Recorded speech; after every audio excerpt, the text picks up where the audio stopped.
নমস্কার, আমি ডাক্তার বিপ্লব কুণ্ডু আপনাদেরকে আরও একবার স্বাগত জানাচ্ছি আমার চ্যানেল দৈনন্দিন জীবনে হোমিওপ্যাথির আর একটা সম্পূর্ণ নতুন ভিডিওতে।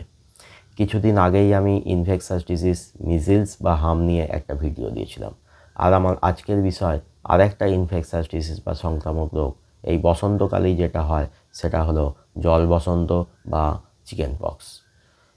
বসন্তকালেই যে শুধু এখন চিকেন পক্স হয় তা নয়, সারা বছর ধরেই অর্থাৎ শীত থেকে শরৎকাল সারা বছরই চিকেন পক্স হতে পারে, তবে প্রধানত এই বসন্তকালেই চিকেন পক্স বেশি হয়।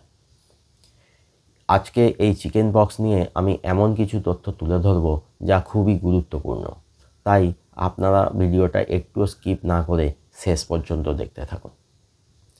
চিকেন পক্স কী? চিকেন পক্স একটা ভাইরাস ঘটিত রোগ, আর এই ভাইরাসটা হলো ভ্যারিসেলা জোস্টার ভাইরাস। এই চিকেন পক্সে শরীরে কিছু র্যাশ বেরোয়। এই র্যাশগুলোর মধ্যে প্রথমে জল ভরা থাকে, সেই জন্যই এটা জল বসন্ত। আর যখন এই জল ভরা থাকে তখন এই র্যাশগুলোকে খুব চকচকে দেখতে লাগে এবং এই সময় একে বলে ভেসিকুলার ইরাপশান। পরে এই র্যাশগুলো জলের পরিবর্তে পাজে পরিণত হয় এবং তখন একে বলে পাস্টিউলার ইরাপশান। আর যখন এই পাস্টুলার ইরাপশান শরীরে থাকে তখন কষ্টগুলো মারাত্মক বেড়ে যায় এবং জ্বর হলে জ্বরটাও খুব বেড়ে যায়। এরপর আস্তে আস্তে এই ইরাপশানগুলো শুকনো হতে থাকে এবং স্ক্যাবে পরিণত হলে কষ্টগুলোও কমে যায়। চিকেন পক্স কীভাবে হয় বা কিভাবে ছড়ায়, এটা নিয়ে কিছু মিথ আছে যেগুলো সম্পূর্ণ অবৈজ্ঞানিক। শরীরে ভ্যারিসেলা জোস্টার ভাইরাস ঢোকার 10 থেকে 20 দিন পর চিকেন পক্সের প্রথম লক্ষণ দেখা যায়। অর্থাৎ আজকে যদি কারো শরীরে ভ্যারিসেলা জোস্টার ভাইরাস ঢোকে, তাহলে আজ থেকে 10 থেকে 20 দিন পর তার শরীরে প্রথম লক্ষণ দেখা যাবে চিকেন পক্সের। এবার কিভাবে ছড়ায় এবং কতদিন ছড়ায় চিকেন পক্স? এই ভেসিকুলার বা পাস্টুলার ইরাপশান যেগুলো হয়, সেগুলো যদি কোনো কারণে রাপচার হয়ে যায় তাহলে তার ডাইরেক্ট সংস্পর্শে এলে অথবা যে রুগীর চিকেন পক্স হয়েছে তার হাঁচি কাশির মাধ্যমে সেই ভাইরাসগুলো বাতাসে আসে এবং অন্যকে সংক্রমিত করে। এখানে খেয়াল করবেন, আমি কিন্তু ভেসিকুলার আর পাস্টুলার ইরাপশানের কথা বলেছি শুধুমাত্র। হ্যাঁ, একদমই ঠিক। যদি এই ইরাপশানগুলো শুকিয়ে স্ক্যাবে পরিণত হয় তখন থেকে আর এই ভাইরাস দ্বারা কেউ সংক্রমিত সেই রোগীর থেকে হয় না। তাই যারা ভাবে বা বলে যে এই স্ক্যাবগুলোর খোসা থেকে ভাইরাস সংক্রমিত হয়, তা কিন্তু সম্পূর্ণ ভুল। তাহলে যার চিকেন পক্স হয়েছে সে কতদিন পর্যন্ত এই চিকেন পক্সের ভাইরাস ছড়িয়ে অন্যকে সংক্রমিত করতে পারে? খুব মজার ব্যাপার, কারো শরীরে চিকেন পক্সের লক্ষণ দেখা যাবার 2 দিন আগে থেকে 5-7 দিন পর পর্যন্ত এই লক্ষণ দেখা যাবার, অর্থাৎ যখন র্যাশগুলো স্ক্যাবে পরিণত হয় তার আগে পর্যন্ত সে চিকেন পক্স ছড়ায়। অর্থাৎ যখন কেউ জানতে পারে যে তার চিকেন পক্স হয়েছে, তার 2 দিন আগে থেকেই সে অন্যদেরকে সংক্রমিত করতে শুরু করে দেয়। এবার চিকেন পক্সের লক্ষণগুলো কী কী? প্রথম শুরুই হয় র্যাশ দিয়ে, আর র্যাশ বেরোনোর একদিন আগে থেকে কারো কারো একটা আনইজি ফিলিং থাকে। আর র্যাশ বেরোনোর পর থেকেই জ্বর, মাথা ব্যথা, আনইজি ফিলিং, দুর্বলতা, খিদে না হওয়া, কিছুই ভালো না লাগা, এগুলো দেখা যায়। এর সাথে হাঁচি, কাশি, নাকে ব্যথা, কানে ব্যথা, গলা ব্যথা এবং পুরুষাঙ্গ এবং স্ত্রী যৌনাঙ্গের ভিতরে চুলকানো বা ব্যথা অনুভব হয়। আসলে চিকেন পক্সের র্যাশ যে শুধু শরীরের বাইরে ত্বকেতেই বেরোয় তা নয়, মিউকাস মেমব্রেনেও বেরোয়, অর্থাৎ গলার ভেতর, নাকের ভেতর, কানের ভেতর ইত্যাদি। এমনকি চোখের ভেতরেও এই র্যাশ বেরোয়। তাই ওই জায়গাগুলোতে ব্যথা বা চুলকানো অনুভব দেখা যায়।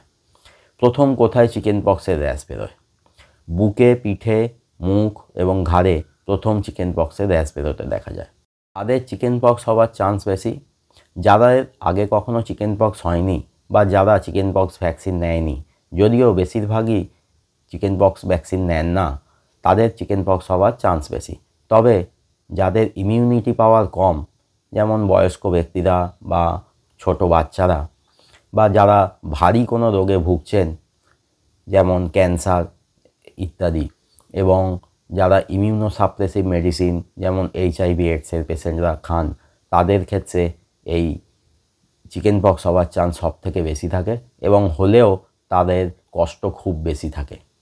এমনকি ক্যান্সার রোগীদের রেডিয়েশন বন্ধ করে দিতে হয় এই চিকেন পক্স হলে। এবার বলি চিকেন পক্সের হোমিওপ্যাথি চিকিৎসা কী। খুবই সহজ এই চিকিৎসা। র্যাশ বেরোলে যেহেতু সেগুলো ভেসিকুলার ইরাপশান হয়, অর্থাৎ জল ভরা থাকে, অথবা সেই জল ভরা ইরাপশানগুলো পাশ ভরা মানে পুঁজ ভরায় পরিণত হয়ে পাস্টুলার ইরাপশান হয় এবং প্রায় একসাথেই শরীরে এই দুই ইরাপশানকে দেখতে পাওয়া যায়। সঙ্গে থাকে জ্বর, মাথা ব্যথা, গলা ব্যথা, কানে ব্যথা এবং শরীরে গা হাত পায়ে প্রচণ্ড ব্যথা। তাই আপনাদের খেতে হবে রাস্টক্স 30 4টি ডোজ, দিনে 2 বার করে 2 দিন 1 ফোঁটা করে।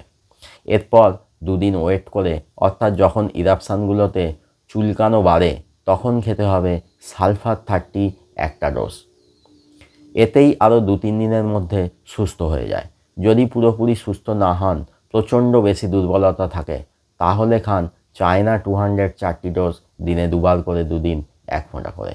ব্যাস, চিকেন পক্সের হোমিওপ্যাথি চিকিৎসা এইটুকুই। এতেই 95% ক্ষেত্রে রোগীরা সুস্থ হয়ে ওঠেন। এরপরেও যদি কোনো সমস্যা দেখা যায় তাহলে আপনারা কোনো বিশেষজ্ঞ ভালো ডাক্তারবাবুর সাথে যোগাযোগ করবেন। এবার আসবো কমপ্লিকেশনের কথায়। প্রথম, সিঙ্গেলস। চিকেন পক্স ভালো হয়ে যাওয়ার পর অনেক সময় ভ্যারিসেলা জোস্টার ভাইরাস শরীরের নার্ভ এন্ডিংসগুলোতে থেকে যায় এবং অনেক বছর পর বিষ্ঠার মতো ব্যথাযুক্ত ইরাপশান হয়। সাধারণত এটা বয়স্ক ব্যক্তি যাদের ইমিউনিটি পাওয়ার কম থাকে তাদের ক্ষেত্রেই দেখা যায়। দ্বিতীয়, প্রেগনেন্সিতে। খুবই গুরুত্বপূর্ণ। প্রেগনেন্ট মহিলাদের যদি চিকেন পক্স প্রেগনেন্সি পিরিয়ডের প্রথম দিকে হয়, তখন বাচ্চা জন্মের সময় ওজন কম হওয়া এবং বাচ্চার পায়ের ডিফেক্ট নিয়ে জন্মাতে পারে বাচ্চা। আর যদি প্রেগনেন্সি পিরিয়ডের শেষের দিকে এই চিকেন পক্স প্রেগনেন্ট মহিলাদের হয়, তাহলে বাচ্চাও চিকেন পক্স নিয়েই জন্মাতে পারে এবং সেক্ষেত্রে এই চিকেন পক্স মারাত্মক আকার নিয়ে জীবন সংশয়ও ঘটাতে পারে। এছাড়া চিকেন পক্সের পরেই স্কিন ইনফেকশান, শরীরে জলাভাব অর্থাৎ ডিহাইড্রেশন, ফুসফুসে নিউমোনিয়া, টক্সিক শক সিনড্রোম, মস্তিষ্ক ও লিভার ফুলে যাওয়া, এই সমস্ত সমস্যা দেখা যেতে পারে। এবার এমন একটা কমপ্লিকেশনের কথা বলবো যেটা খুবই গুরুত্বপূর্ণ, ইনফার্টিলিটি বা বন্ধ্যাত্ব। পুরুষ মহিলা উভয়ের ক্ষেত্রেই এই সমস্যা চিকেন পক্সের পর দেখা যেতে পারে। মহিলাদের ডিম্বাণু ডিফেক্টিভ হয়ে বেরোয়, তাই প্রেগনেন্সি আসতে চায় না। আর পুরুষদের ক্ষেত্রে সমস্যা আরও বেশি।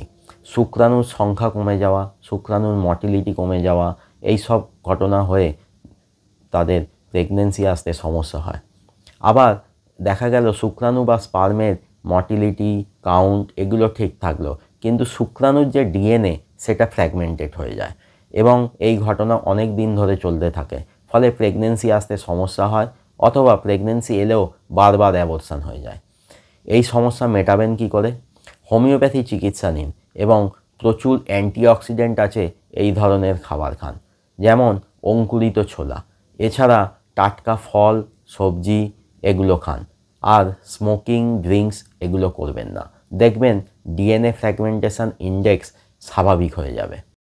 এবার বলবো চিকেন পক্স হলে আপনারা কি করবেন আর কি করবেন না। র্যাশগুলো একেবারেই চুলকাবেন না, তাহলেই দাগ হয়ে যাবে। প্রয়োজন হলে আস্তে আস্তে হাত বুলিয়ে দিন।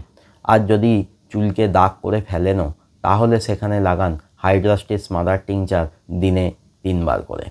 অথবা সাদা চন্দন বেটে সেই বাটা চন্দনও সেই র্যাশ বেরোনো জায়গাগুলোতে যেগুলো দাগ হয়ে গেছে সেখানে লাগিয়ে দিতে পারেন এবং শুকোতে দিন। দেখবেন আস্তে আস্তে দাগগুলো চলে যাবে। হালকা নরম জামা কাপড় পরুন। এই সময় খাওয়া দাওয়া কী করবেন? প্রচুর পরিমাণে জল, ওআরএস, ফলের রস খান, তাহলে দেখবেন ডিহাইড্রেশন হবে না। পুষ্টিকর খাবার খান, কিন্তু তেল ঝাল মশলা জাতীয় খাবার খাবেন না। যেমন চিকেন স্যুপ, ভেজিটেবিল স্যুপ, ডিম সিদ্ধ এগুলো খাবেন। না হলে এই রোগে যে দুর্বলতা হয় সেটার সাথে লড়াই করা খুবই কঠিন।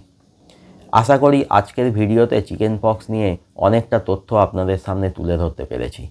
তাই ভিডিওটা যদি ভালো লাগে আপনারা লাইক, শেয়ার ও কমেন্ট করুন। আর যারা চ্যানেলে নতুন বা এখনও চ্যানেলটা সাবস্ক্রাইব করেননি তারা তাড়াতাড়ি চ্যানেলটা সাবস্ক্রাইব করে নিন এবং সাবস্ক্রাইব করার সময় পাশের বেল আইকনটা প্রেস করুন। তাহলেই নতুন ভিডিও এলে আপনারা নোটিফিকেশান পেয়ে যাবেন। সঙ্গে থাকবেন, ভালো থাকবেন, হোমিওপ্যাথির মাধ্যমে সুস্থ থাকবেন।